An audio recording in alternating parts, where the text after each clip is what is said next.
Come in, friend. Ease yourself down into whatever soft place you have chosen for the evening, and let the day you have carried this far slip gently from your shoulders. There is nothing you must do now. There is nowhere you must go. The hour is yours, and the story is long, and the voice in your ear will not hurry you. Tonight, by the steady glow of our small fireside, we are going to travel a very great distance together. Not across a map exactly, though a map will be drawn in your imagination as we go. Dotted lines across an ocean, a little aeroplane of polished silver, two small figures at the controls. No, the real distance we are going to cross is the quiet distance of memory. We are stepping back almost 90 years into the soft sepia light of a summer that has long since faded, to visit once again a woman the whole world once adored and the sky that finally kept her. Her name, as you already know, was Amelia Earhart. Say it slowly to yourself, if you like, the way people used to say it on front porches and around kitchen radios in 1937. Amelia Earhart. 3 gentle syllables, and then 2, the way a lullaby lands. In those days it was a household name, as familiar as the weather report, as dear as a favorite cousin.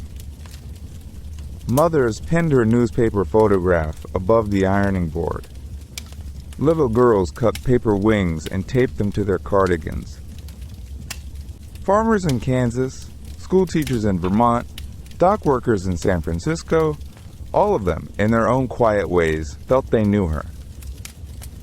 She was America's sweetheart of the sky, and the sky, that summer, was very, very wide. Picture her for a moment, if you would.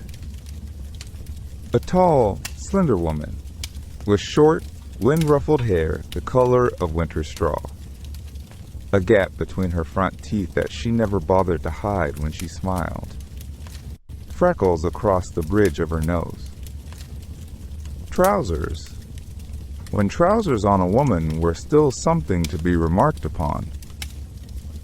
A soft leather jacket, worn at the elbows, that smelled faintly of engine oil and ocean air. Eyes the pale gray blue of a morning just before the sun comes up. A woman, in other words, who looked as though she had been made out of the weather itself. In the aeroplane she flew, the aeroplane. A Lockheed Electra, twin-engined, painted a smooth, mirror-bright silver that caught the light and tossed it back again like a coin. 2 propellers turning in the Pacific sun, drawing slow circles of warm air. A cockpit small enough that 2 people inside it were almost touching shoulders.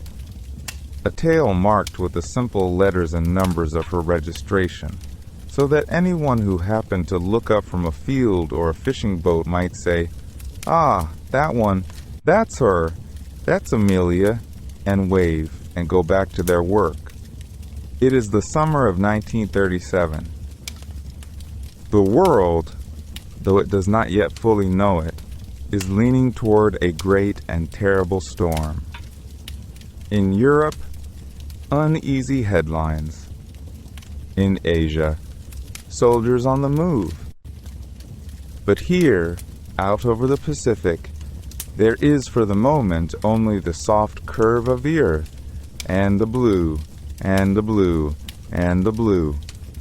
An ocean so vast that whole countries could be set down upon it and disappear without a ripple.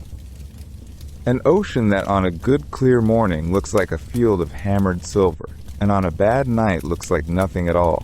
No stars, no horizon, only the dark and the hum of 2 engines far from anywhere. This is the stage, friend. A hushed, watery stage, larger than any theater ever built. And onto it, in just a little while, a familiar figure is going to step, familiar and beloved and perfectly real, and she is going to speak her last soft words into a crackling radio, and then, as gently as a candle being carried into another room, she is going to slip from the world. No one will ever quite agree on where she went. Ships will be sent. Planes will be sent. Presidents will frown over maps. For 9 long decades, people will listen to ghost signals in the static and argue, kindly and not so kindly, about what really happened on that bright July morning. And still, tonight, when the tide comes in on a lonely atoll somewhere, it whispers the same small question it has whispered all these years. But we are getting ahead of ourselves, and there is no hurry. Settle in, but you're breathing slow.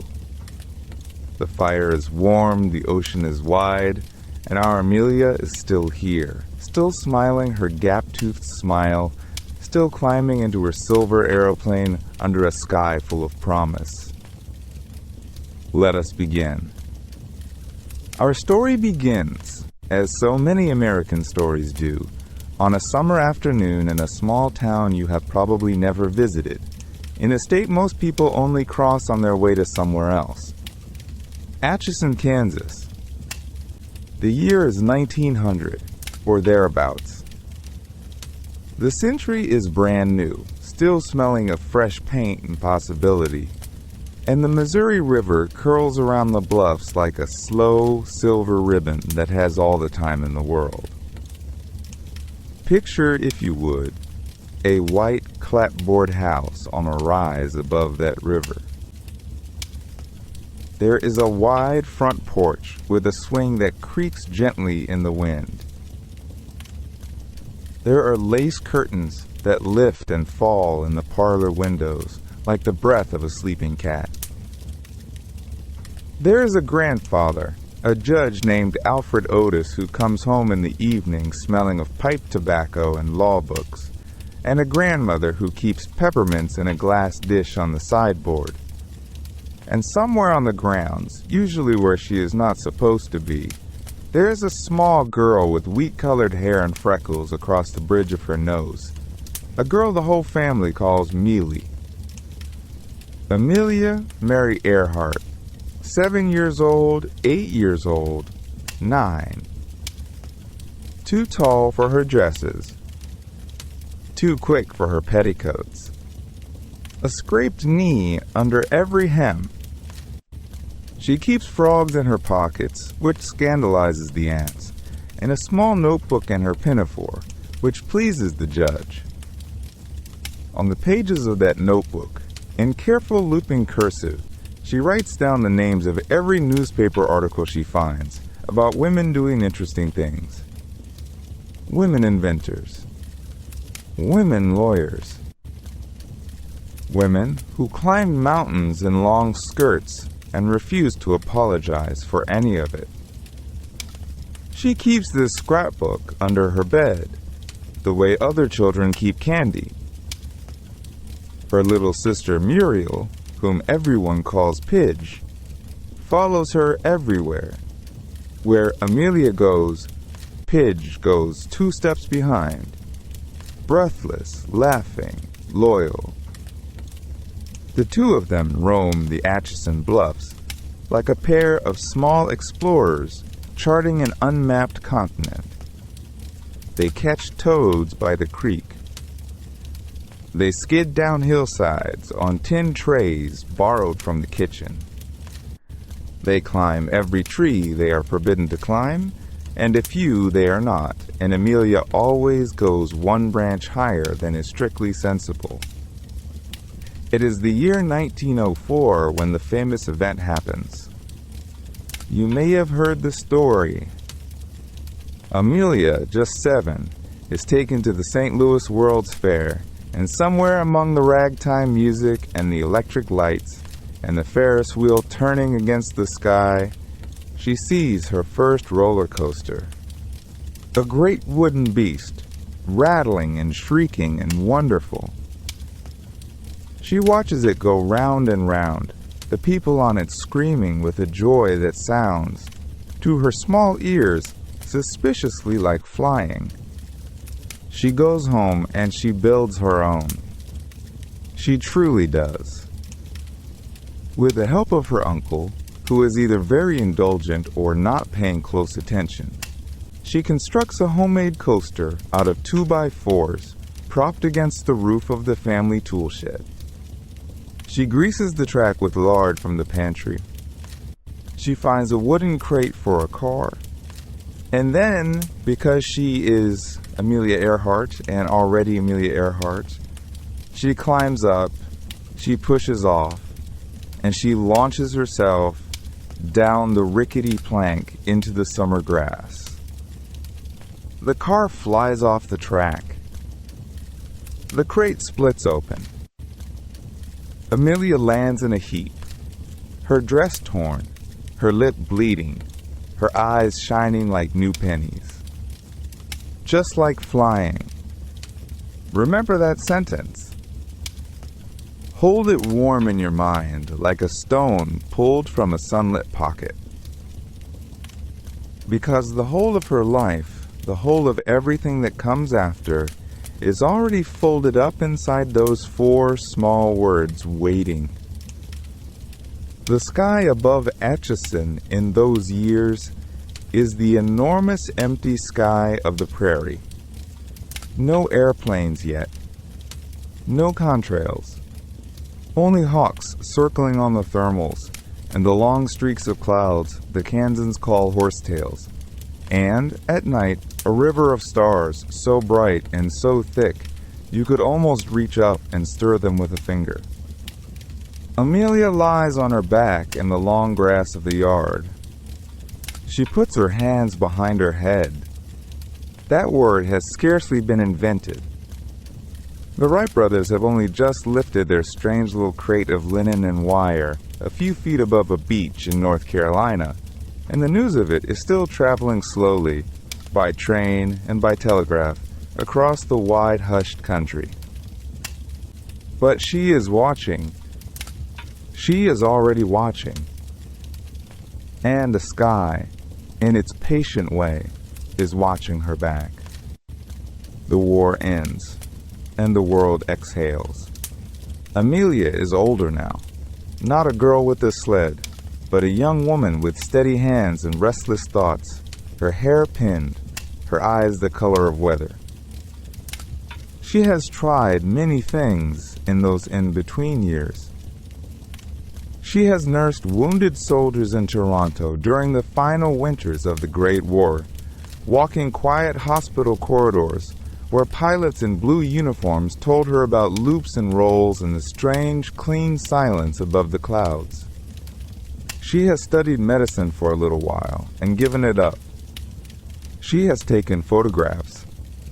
She has driven a yellow truck. She has been, in the way of bright young people, not quite lost, but not yet found. And then, one ordinary afternoon in California, in the warm, pale winter of 1920, her father takes her out to a little airfield at Long Beach. There is an air show happening, the sort that was common in those years, when barnstormers crisscrossed the country on patched wings, when the whole idea of flight was still barely 10 years old, and every takeoff felt like a small, defiant miracle. The sky over Long Beach is wide and soft that day, the color of washed linen. The Pacific lies nearby, flat and shining. Amelia stands at the edge of the grass and watches the biplanes taxi past, fragile things of wood and wire and doped canvas, their engines coughing, their propellers blurring into halos. Other people point and gasp.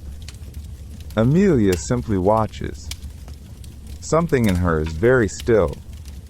$10, the pilot says. $10 for 10 minutes in the air.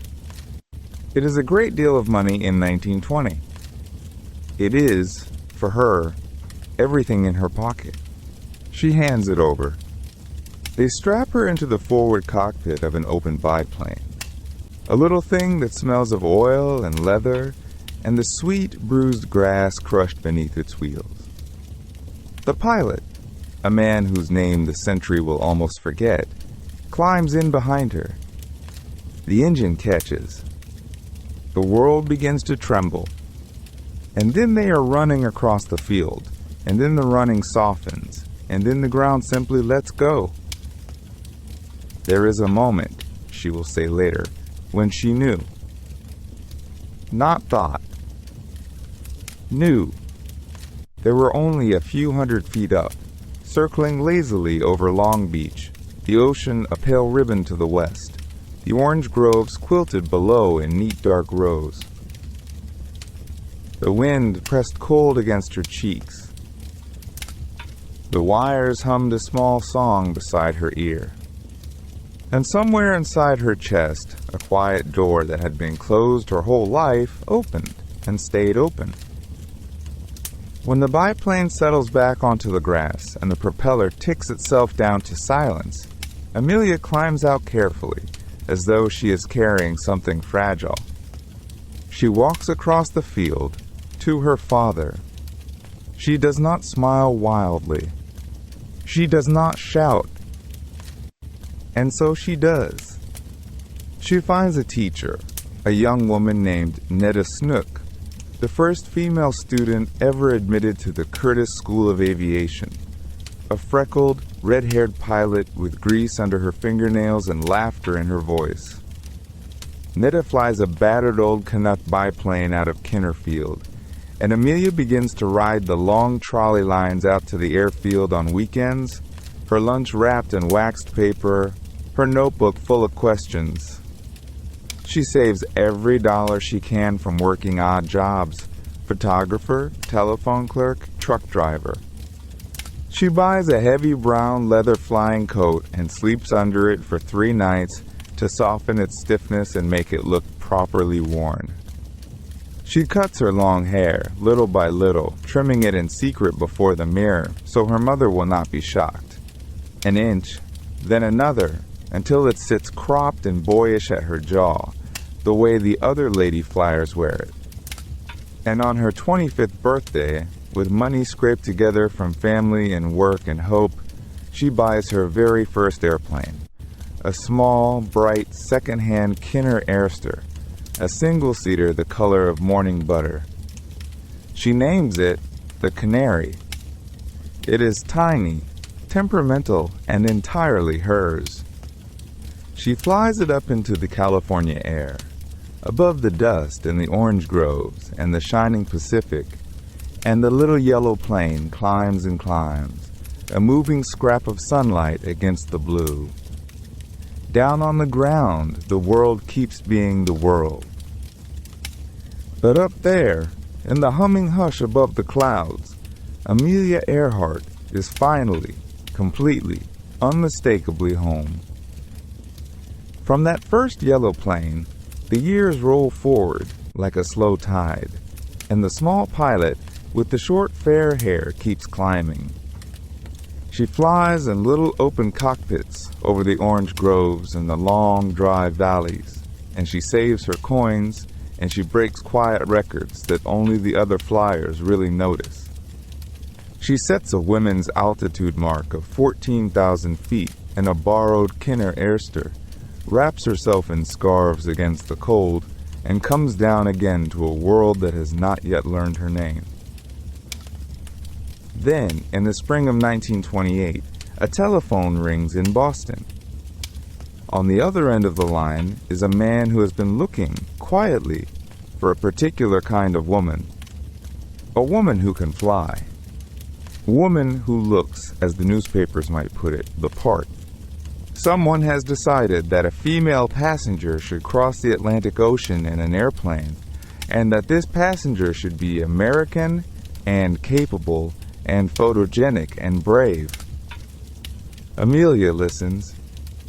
She is working as a social worker at Denison House, teaching English to immigrant children, and she is 29 years old, and when she hangs up the phone, the shape of her life has quietly changed. That June, she climbs aboard a big orange and gold seaplane called the Friendship, with two men she barely knows, the pilot Wilmer Stoltz and the mechanic Slim Gordon. The Friendship lifts off from the gray water of Trepassey Harbor in Newfoundland, and for almost 21 hours it drones east across the Atlantic, through fog and rain and a sky that can barely decide whether it is day or night.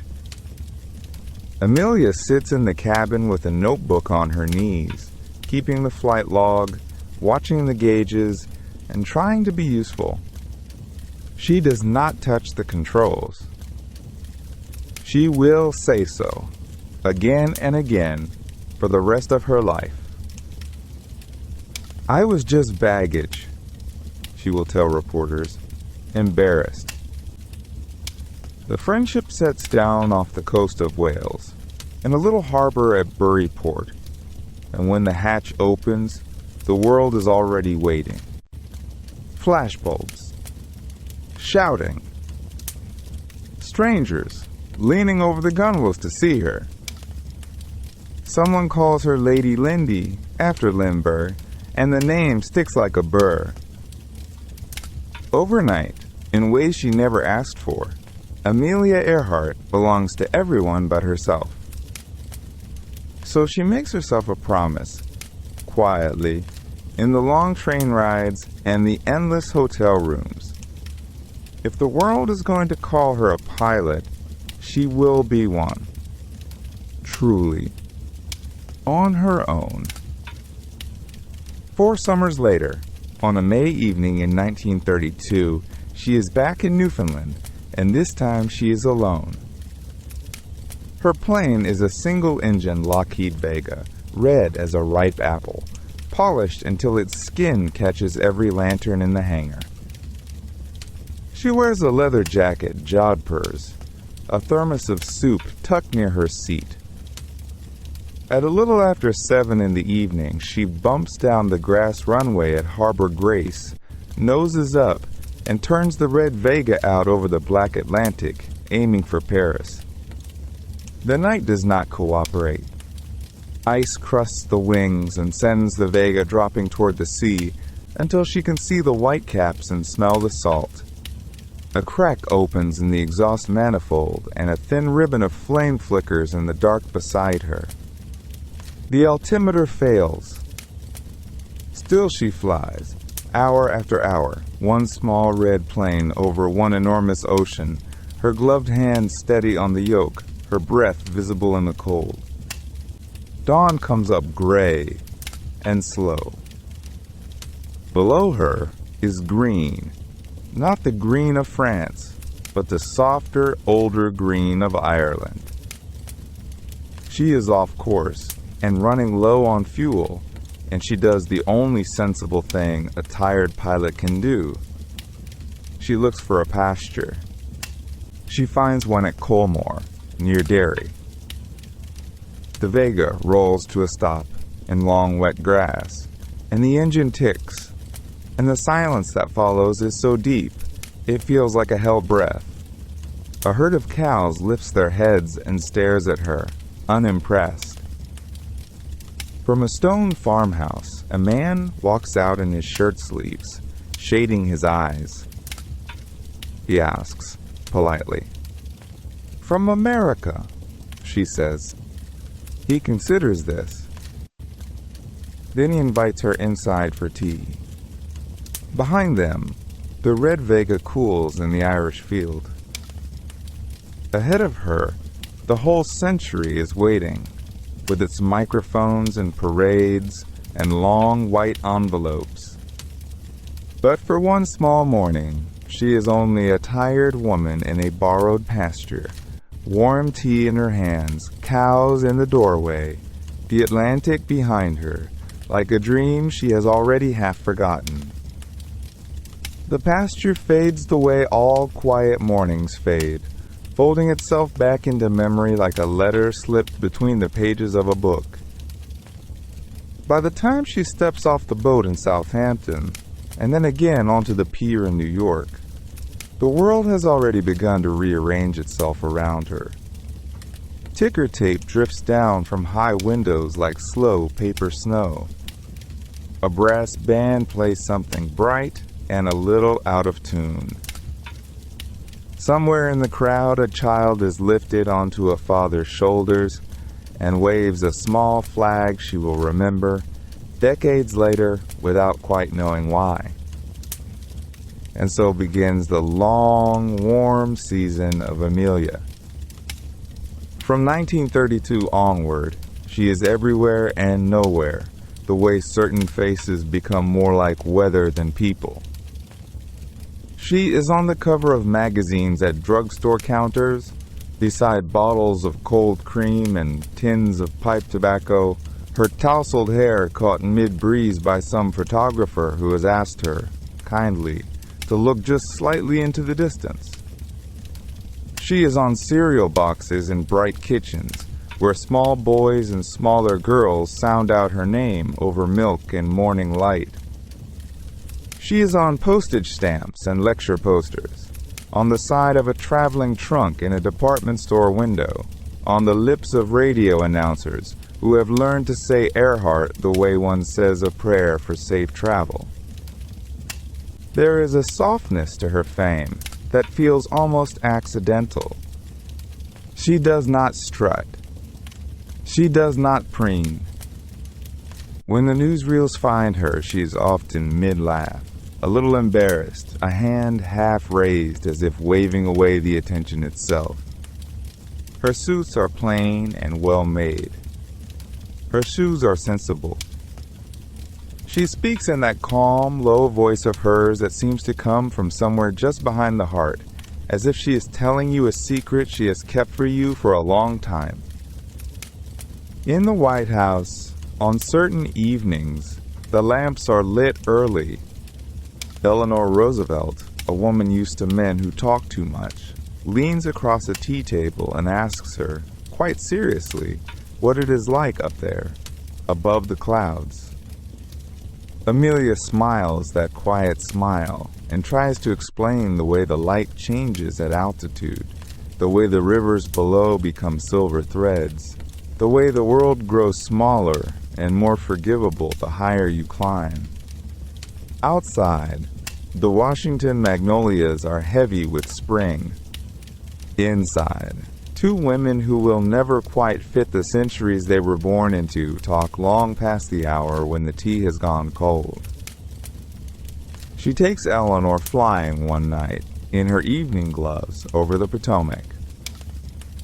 The First Lady looks down at the lamps of the Capitol and says later that she understood for the first time what freedom might feel like if you had wings.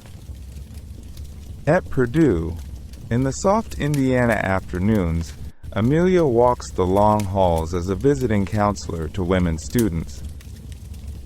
She is not quite a professor, not quite a celebrity, something warmer and stranger than either. She sits on the edges of dormitory beds. She listens. She asks young women what they might want, if nothing were stopping them, and then she waits, patiently, through the long silence that always follows such a question. When they finally answer doctor, engineer, pilot, writer, she only nods, as though she has already seen them there. She does not lecture exactly. She simply behaves as though the cockpit, the classroom, the map, the wide open road had always been theirs too, and was merely waiting for them to notice. It is, for its time, a quietly radical thing. No slogan, no raised fist, just a woman in flight clothes saying, "Gently, of course you can. Of course you may." All across the country, mothers clip her picture from the newspaper and paste it into scrapbooks. Daughters, not yet daughters, tuck the clippings into the mirrors of their childhood bedrooms. For a whole generation of small girls in small towns, Amelia becomes a kind of permission.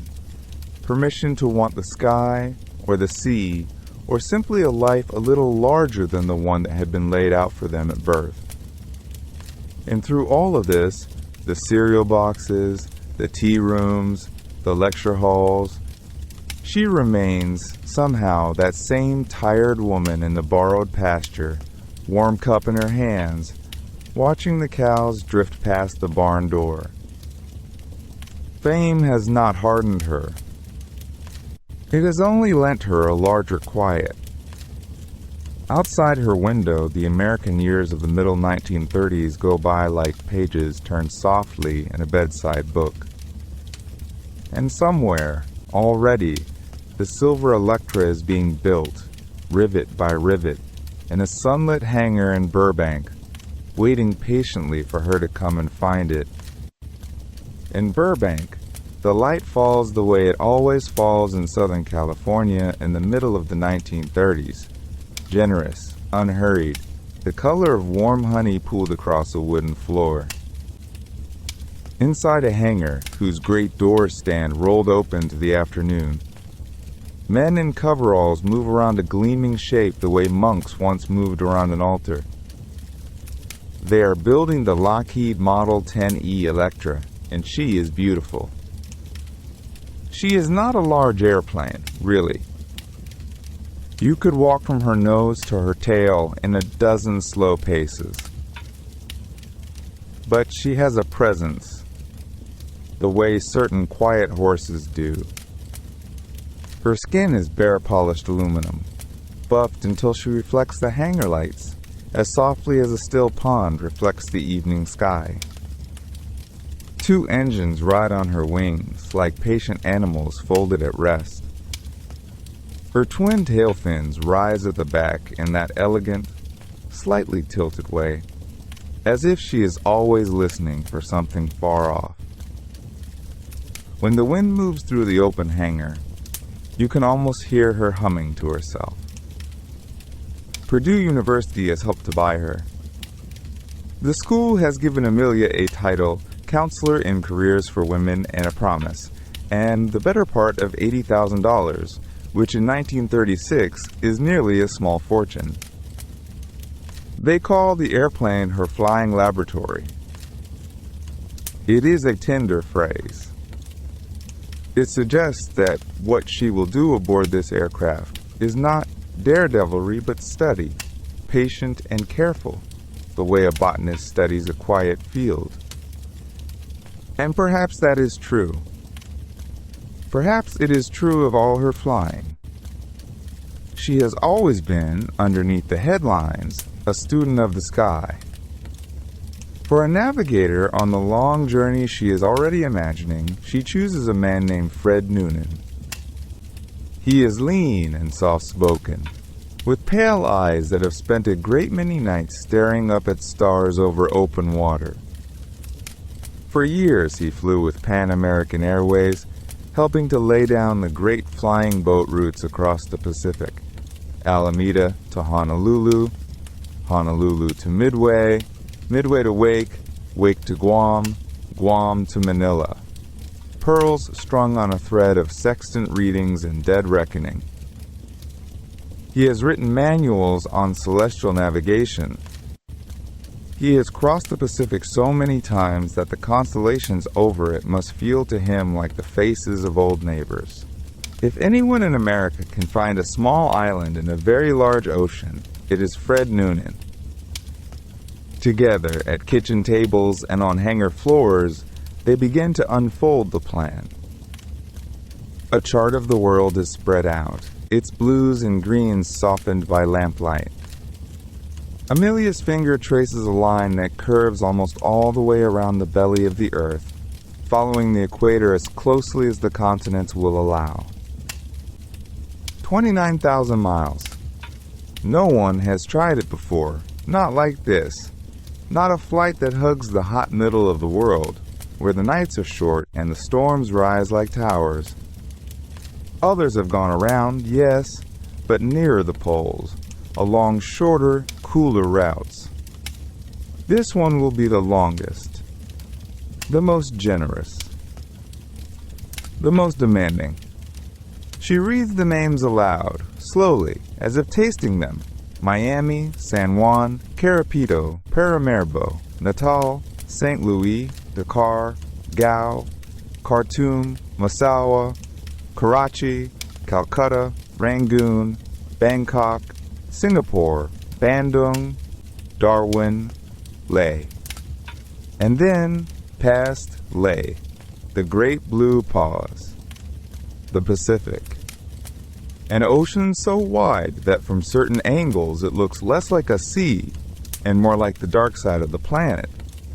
Across that ocean, a tiny dot called Howland Island, no more than a speck of coral and grass and bird cries, waits with a freshly bulldozed airstrip and a Coast Guard cutter called the Itasca, anchored just offshore to talk her in by radio.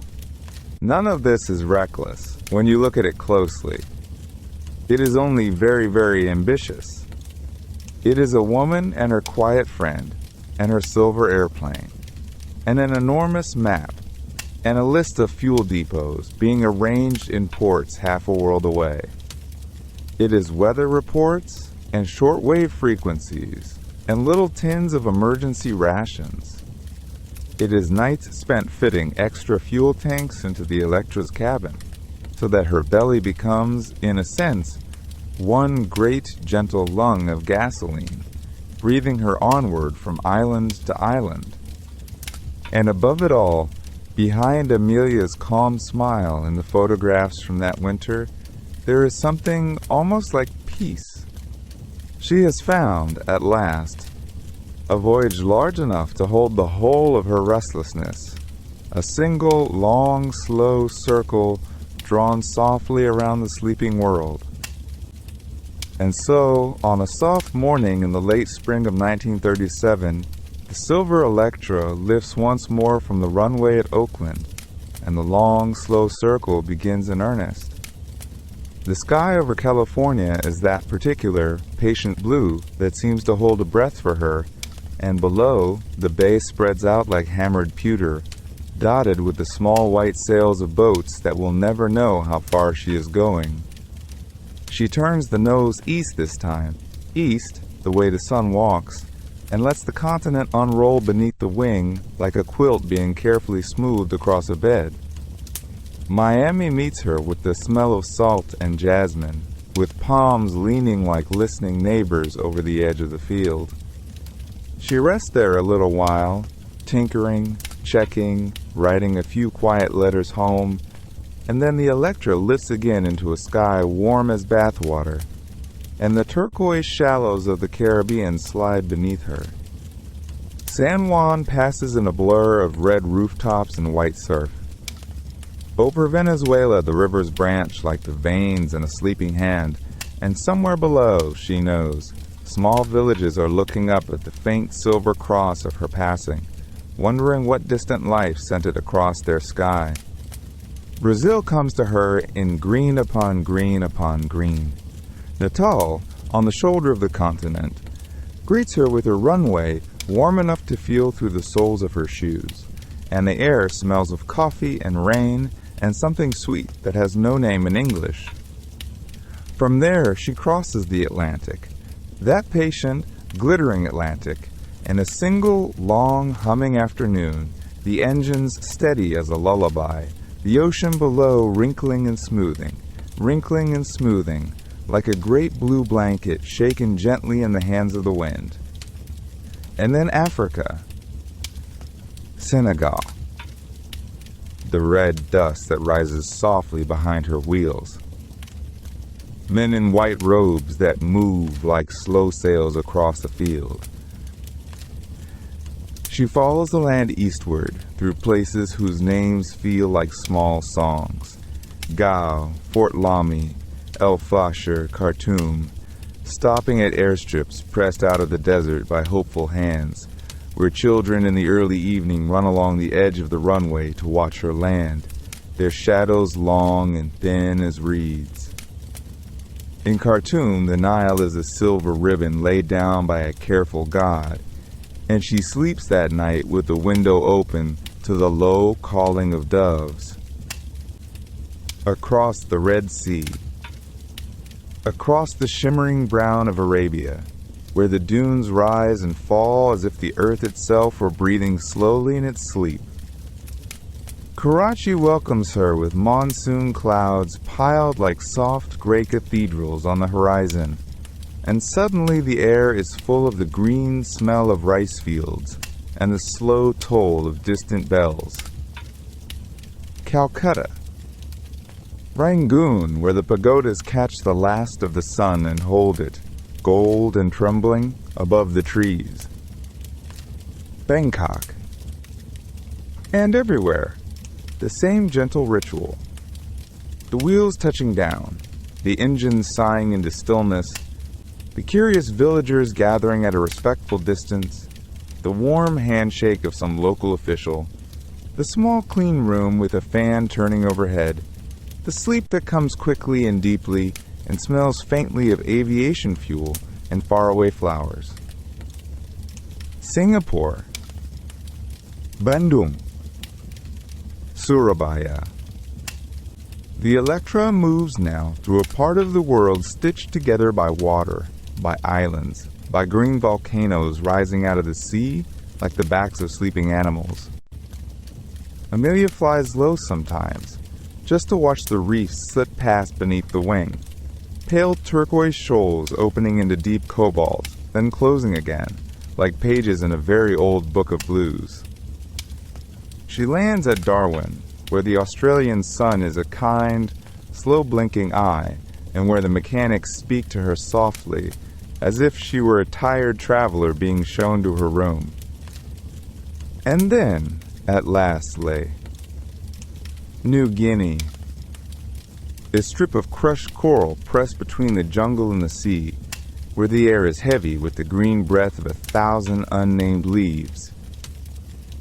She steps down from the Electra into humid evening light, and the mountains stand behind the town like patient, watchful giants, their tops veiled in cloud.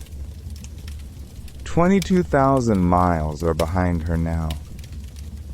Behind her, most of the world, Oakland, Miami, Natal, Khartoum, Karachi, Singapore, Darwin, all folded neatly into memory, into logbook entries, into the soft grain of her tiredness.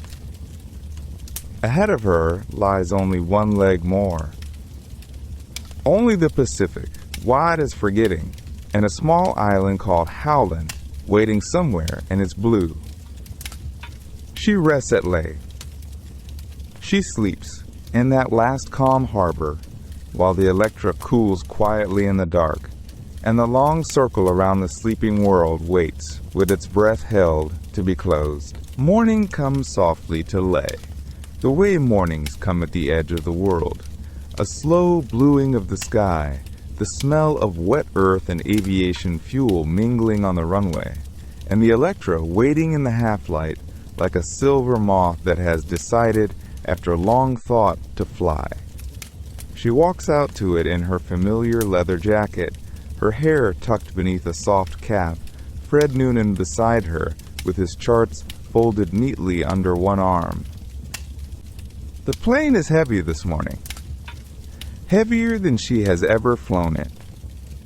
1,000 gallons of gasoline rest in its bones, enough to carry them across 2,556 miles of open ocean to a flake of coral called Howland Island, a place so small that, on most maps, it does not appear at all. She climbs into the cockpit. The door closes with that small, final sound that doors make when something is beginning. The engines wake, one and then the other. 2 long, warm coughs. Then the steady, purring roar that has become, by now, the lullaby of her life. It is 10 in the morning when the Electra rolls down the grass strip at Leh. The wheels lift, almost reluctantly, and the silver wings tilt up into the soft Pacific sky. Below her, the green island slides away. The little harbor, the thatched roofs, the men who have refueled her plane, standing with their hands shading their eyes, watching her go. They will be the last people on Earth to see her clearly. For a long while, the flight is ordinary. The Pacific opens beneath her like a great blue book, page after page of the same gentle story. Cloud shadows drift across the water in slow, dreaming shapes. The propellers hum their patient hymn. Fred bends over his charts, marking their progress with the small, careful pencil strokes of a man who has crossed many oceans and trusted every time that the stars would still be where he left them. Night comes. Out here, night is not a darkening but a deepening. The sea beneath them, turning from blue to indigo to that profound velvet black that exists only where there are no lights for 1,000 miles. The stars come out in their full, untroubled multitude. Fred takes his sextant and reads them like old friends, one by one, jotting down their soft instructions in his notebook. Somewhere far ahead, on the dark water, a small white ship called the Itasca waits. She is a Coast Guard cutter, anchored just off Howland Island, her boiler stoked, sending up a long, lazy plume of black smoke that she hopes Amelia will see at first light. Her radio room glows yellow through the portholes. The men inside lean toward their receivers, listening. And then, a voice. Faint, at first. A woman's voice, calm and clear, threading through the static like silk through dark water. Itasca from Earhart. Itasca from Earhart. The men press their headphones tighter. They answer her.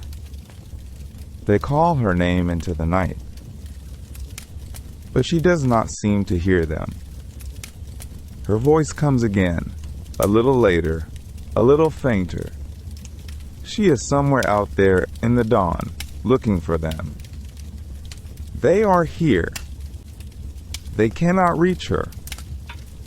The sun rises pink and slow over the empty water. The Itasca pours more black smoke into the sky, hoping she will see it. Her voice returns. We must be on you, but cannot see you. The radio men lean closer. Their hands shake a little on the dials. They send her bearings. They send her signals. The signals fly out into the Pacific morning and find no one. One last time, she speaks. Her voice is steady still, the voice of a woman who has learned over a lifetime not to panic when the ground will not appear. Asterisk. That is all. A direction, given to anyone who might be listening.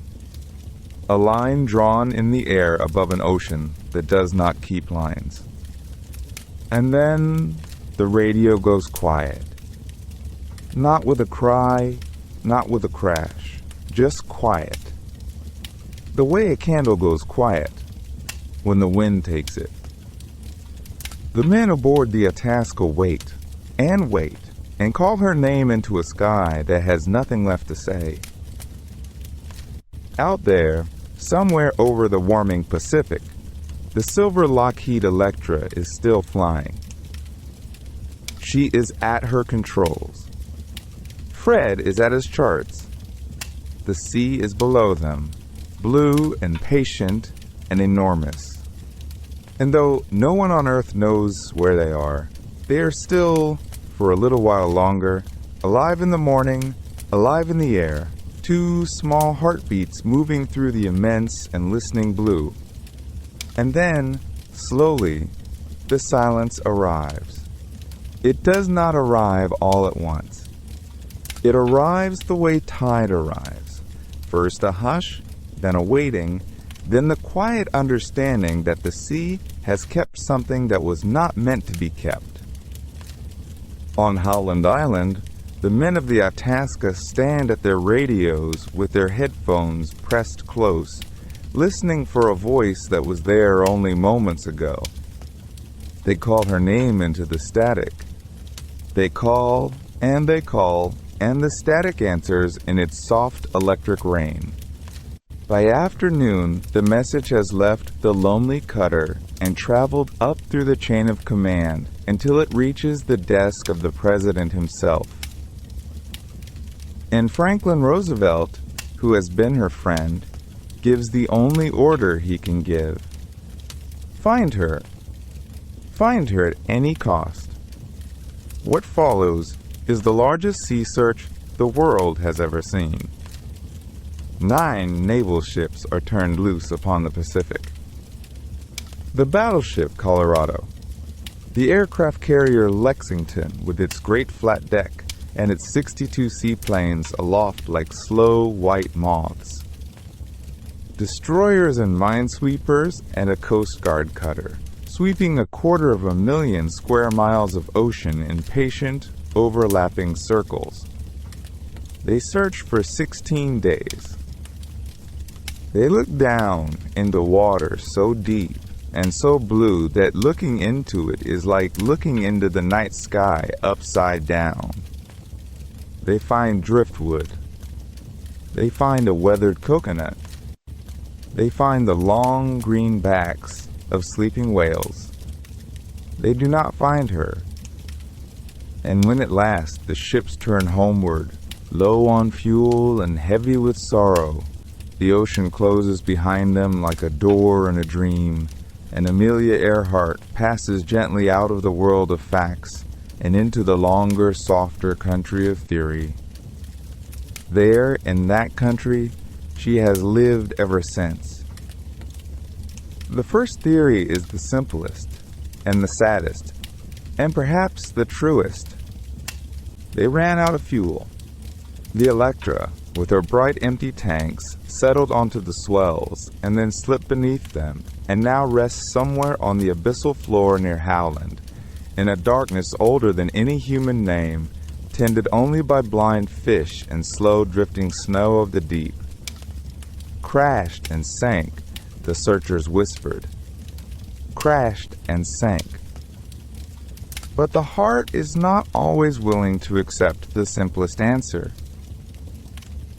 And so, across the decades, gentler stories have grown up around her, the way ivy grows around a stone. There is the island of Nikumaroro, a thin green crescent of coral, 350 miles to the southeast, uninhabited, ringed in reef. There, over the years, searchers have found curious things. A woman's shoe, size 9, of 1930s make. A jar of freckle cream, of the kind Amelia is said to have used. The bones of small cooking fires on a windward shore. A piece of aircraft aluminum, riveted in a way that matches her Electra. Perhaps, the story goes, she set the plane down upon the flat reef at low tide, and she and Fred lived for a little while as castaways beneath the pandanus trees, watching the horizon and keeping a fire going, and at last lying down in the tall grass and becoming part of the island itself. And there are darker whispers, too, that she wandered, lost, into the sky above the Japanese mandate, and that the islands took her, and that she lived out her last days in a faraway prison, a secret of the approaching war. Most historians do not believe it. But this story persists, as stories do, because the heart does not like an empty page. And strangest of all, there are the ghost signals. In the days after she vanished, as the Navy searched the empty sea, ordinary people across America began to hear her on their farmhouse shortwaves. A housewife in Texas, tuning her radio by lamplight. A 15-year-old girl in Florida, listening in her bedroom with a pencil and a notebook. They heard a woman's voice, frightened, tired, pleading. They heard numbers. They heard the word water. They heard, some of them said, the words, "We are on a reef south of the equator." Most of these signals cannot be proved. Many surely were dreams or mistakes, or the wishful music of a nation that could not bear to lose her. But a few, a careful few, came in on the right frequencies, at the right hours, in ways the Electra's radio could in fact have sent, if she had come down on land, if her wheels had found something solid, if she had, for a little while, been trying to speak to us from somewhere out there in the great blue silence. And so we listen. Even now. We listen. We listen. And the listening itself has become a kind of tenderness. A quiet ritual passed down like a lullaby from one generation of dreamers to the next. Somewhere tonight, in a dim room lit only by the soft green glow of a monitor, a researcher is hunched over a waveform, turning up the gain on a whisper of static from 1937. Somewhere else, a sonar drone is drifting through the deep, its pale beam sweeping the floor of the Pacific like a slow, patient lantern. It passes over coral gardens older than any country. It passes over the bones of ships that set out long before Amelia was born. It hums its gentle song, and the sea hums back, and nothing and everything answers. 9 decades have folded themselves around her like a long, soft blanket. Empires have risen and settled. Children have grown old. The little radio that once crackled with her voice has been replaced 100 times over by machines she could never have imagined. And still, on clear summer evenings, when the light across a prairie turns the color of honey, someone looks up at a small plane crossing the sky and thinks, quietly, of her. Of the woman with the wind-tangled hair and the easy, lopsided smile. Of the girl from Atchison who climbed a homemade roller coaster in the yard and laughed all the way down. Perhaps this is why she lingers. Not because we failed to find her, but because in her vanishing she became something the ordinary world so rarely gives us, a story without a final page. A book left open on the nightstand. A sentence the wind carried off before it could end. And in that open space, we are free to place our own quiet wishes. That she glided gently. That the water was warm. That somewhere in her last moments, through the haze of cloud and coral and endless horizon, she saw something beautiful and was not afraid. Imagine, if it soothes you, the picture the sea might hold. Starlight laid across the surface in long, trembling ribbons. A silver wing, resting now, patient as a sleeping bird. Tiny fish drifting through the cockpit like slow, silver thoughts. The charts she once folded so carefully, long since given back to the water. No hurry there. No engines. No radios. Only the soft blue breathing of a very old ocean, rocking her the way a mother rocks a child she does not want to wake. Or picture, if you prefer, the empty runway in Oakland, where she never landed. The grass growing gently between the cracks. A single windsock leaning in the breeze. The ground crew, gone home long ago, their shadows stretched and faded into memory. The tower quiet. The lights blinking, blinking, blinking, as if the airfield itself were still keeping watch, still believing that one evening, out of the lilac dusk, a familiar silhouette might come humming home. And on a shelf somewhere, in a museum in Kansas, a scarf lies folded. A plain thing, soft with age, the color of cream and old postcards. You can almost feel it if you close your eyes. The weight of silk worn thin by wind. The the faint perfume of leather and engine oil that lived once in its folds. A scarf is such a small thing to leave behind, and yet it carries her somehow, the way a held note in a lullaby carries the whole song. So let us leave her there, gently, not lost, not gone, only turned, perhaps, toward some longer flight the rest of us cannot yet see. Let the sonar drones keep their slow, blue searching. Let the radio hobbyists keep leaning toward their headphones in the small hours. Let the scholars keep their theories and the dreamers keep their dreams. There is room in a sky as wide as hers for every one of them. And as for you, dear listener, your work tonight is done. The charts are put away. The maps are folded. The cockpit light is dim. Outside your window, the stars are doing the old, unhurried thing they have always done, turning, slowly, above a quiet world. Somewhere, a small plane is crossing them, its red wingtip blinking like a far, friendly heartbeat. Somewhere, the ocean is breathing. Somewhere, a scarf is folded. Somewhere, Amelia is flying still, in the only sky that never ends. Close your eyes. Let the engine sound in your mind grow soft and softer and softer until it is only the hush of your own breathing. The sky keeps her. And the sky, tonight, will keep you too. Sleep now. Sleep gently. Sleep well.